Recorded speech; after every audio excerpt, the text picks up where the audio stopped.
So you heard Tyronn Lue say that basically there was an agenda at play. So can you tell us a little bit about this right now? What do you think he's talking about when he says there's an agenda at play? Well, usually when you have an agenda, it sounds very, derogatory or salacious in some way. I don't think that's the way to take this particular situation, Kerry. I think it's one of those situations. LeBron James, we don't know whether he's staying or going. Obviously, that situation has been talked about. You've got J.R. Smith. He wanted to be in the starting lineup, not Dwayne Wade. So as a result, Dwayne Wade, being the class individual that he is, goes to the bench. J.R.'s in the starting lineup. Last two games, when they've gotten blown out by Minnesota and then obviously by Toronto last night, J.R. Smith hasn't scored a single point as the starting shooting guard for the Cleveland Cavaliers, which is just disgraceful. You look at guys like Isaiah Thomas. He's looking to get paid. He just got back. But in the same breath, he not only wants to play, he wants to be successful. And that's going to be tough because you got to ingratiate himself into some things. Tristan Thompson just came back after being out a little while with injuries. He's trying to get himself reacclimated to things, and he wants to prove that he belongs in the starting lineup. He wants to prove that he's a player, even though he'll accept whatever role the coach gives him. Because remember, when they started off the season, after years of starting, Kevin Love was put in as the starting five instead of Tristan Thompson, because if you're going to beat the Golden State Warriors, you got to play a different style of basketball. At least that's the conclusion that Cleveland came to. So all of these things are things that Tyronn Lue has to find a way to mesh and bring together as one, while making sure to get max effort on the defensive side of the ball. These guys have looked like they haven't broken a sweat. They've lost 6 of 8, 7 of 10. They've given up over 100 points a game in at least 30 of the 41 games that they've played. They're dead last in defensive efficiency since Christmas. They look like they don't give a damn half the time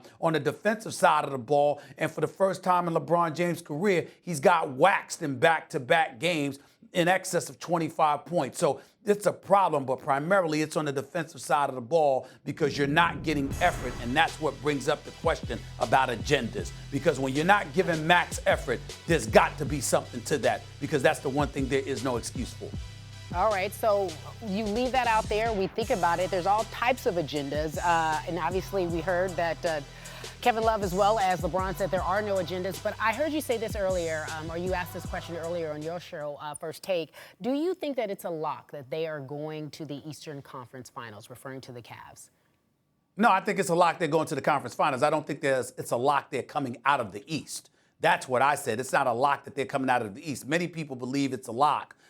To me, I'm looking at the Boston Celtics, and it's not even about Kyrie Irving and his excellence and what he's doing right now as an all-star point guard for the Boston Celtics. It's the fact that Jaylen Brown and Jayson Tatum, these young brothers can play the game of basketball. And because neither is over the age of 22, I mean, Jayson Tatum's 19 years old. I think Jaylen Brown is like 21.